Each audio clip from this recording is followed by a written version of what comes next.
Bonjour, je m'appelle Audrey, je vais vous présenter l'application Garmin Basecamp. Basecamp est une application associée au GPS Garmin pour créer des roadbooks et les partager avec vos compagnons de route.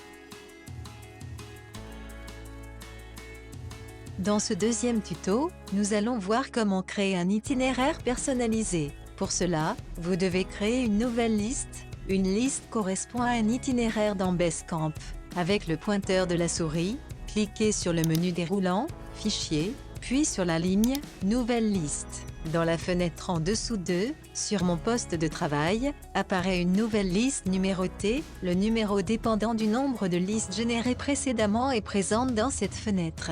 Dans cet exemple, c'est la liste numéro 17 qui est apparue.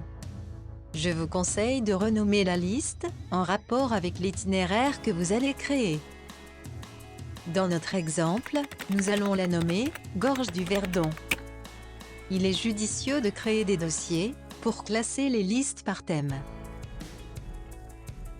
Menu déroulant Fichier, puis ligne « Nouveau dossier de liste ». Vous pouvez aussi redimensionner la fenêtre verticalement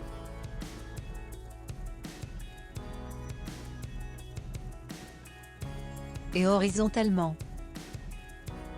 Nous avons donc créé la liste « Gorge du Verdon ». Pour commencer à tracer l'itinéraire, vous devez déplacer le pointeur de la souris sur la barre d'outils, Section, Outils de création, Icône, Créer un itinéraire.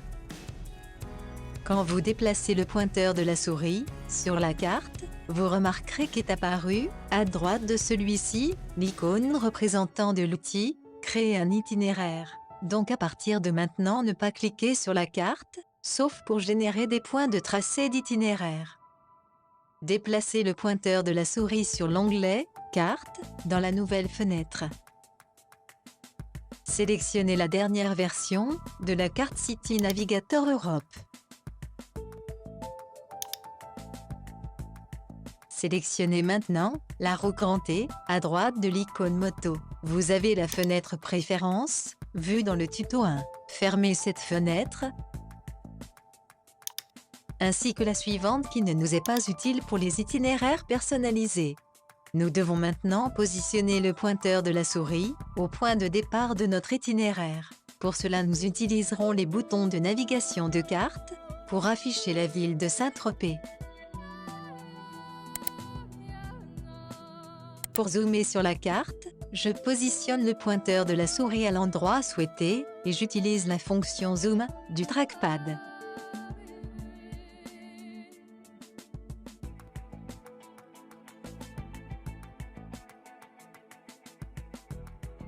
En cliquant à cet endroit, par exemple, de la route des plages, nous définissons le point de départ de l'itinéraire. Dézoomer avec le trackpad. Notez qu'est apparu dans la partie basse de la fenêtre des listes un nouvel élément. Nous verrons cela plus tard.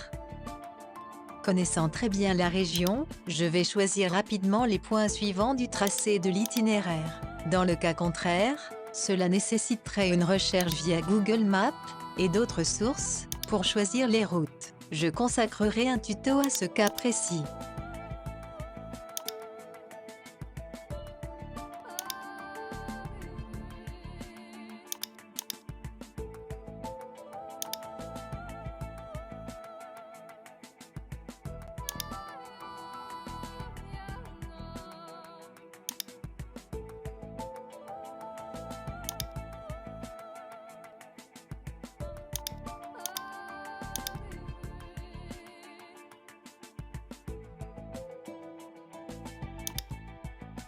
Pour clore le tracé de l'itinéraire, sélectionnez l'icône main dans la barre d'outils, section Outils de carte.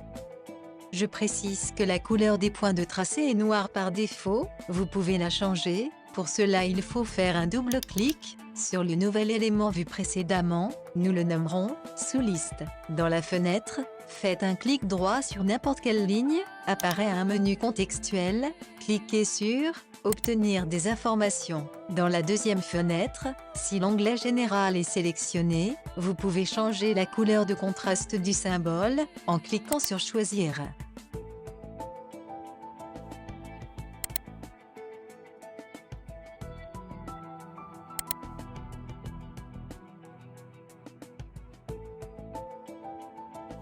Intéressons-nous maintenant à la sous-liste. Le nom par défaut correspond au premier et dernier point de tracé.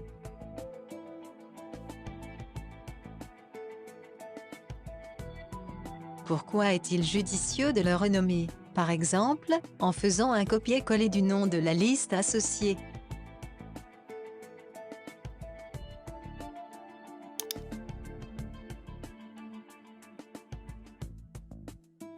Quand vous transférerez ce parcours dans votre GPS, c'est le nom de cette sous-liste que vous retrouverez dans les itinéraires disponibles sur votre GPS. Voyons maintenant la personnalisation du nom des points de tracé de l'itinéraire. Je vous rappelle qu'en faisant un double-clic sur la sous-fiche, vous générez la fenêtre où se trouve le détail des points de tracé de l'itinéraire. Vous pouvez renommer chaque point de tracé. Pour cela, double-clic sur le point de tracé à modifier ou clic droit, menu contextuel, cliquez sur « Renommer ». Dans la deuxième fenêtre générée, modifiez le nom du point de tracé, par exemple, Rendez-vous avec Bruno, et appuyez sur la touche Entrée. Si vous avez un système de communication Bluetooth sur votre casque, le GPS vous annoncera « Rendez-vous avec Bruno à cet endroit de l'itinéraire ». Je dois reconnaître que cela ne fonctionne pas à chaque fois, même si cela est bien validé dans Basecamp. Lors du transfert du parcours sur le GPS, un Zumo 595 dans mon cas, le changement de nom du point de tracé n'est pas accepté. Il garde son nom d'origine. Pour le moment, je n'ai pas de procédure valide à 100% à vous proposer. Finissons ce deuxième tuto sur une note positive. En bas, à gauche de la fenêtre de Basecamp, vous aurez toujours, une fois l'itinéraire terminé, la distance et le temps total de ce dernier. Au fil des années d'utilisation, j'ai remarqué une différence de temps total, toujours une valeur moins importante, entre Basecamp et le GPS.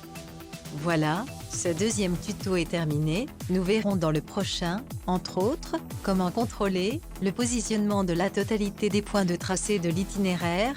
Cela pourra vous paraître fastidieux au début de l'utilisation de Basecamp, mais avec de l'entraînement, zoomer, dézoomer, utilisation des boutons de navigation de carte, c'est assez rapide. Si vous avez des questions, n'hésitez pas à les poser dans les commentaires. Je vous remercie de votre attention.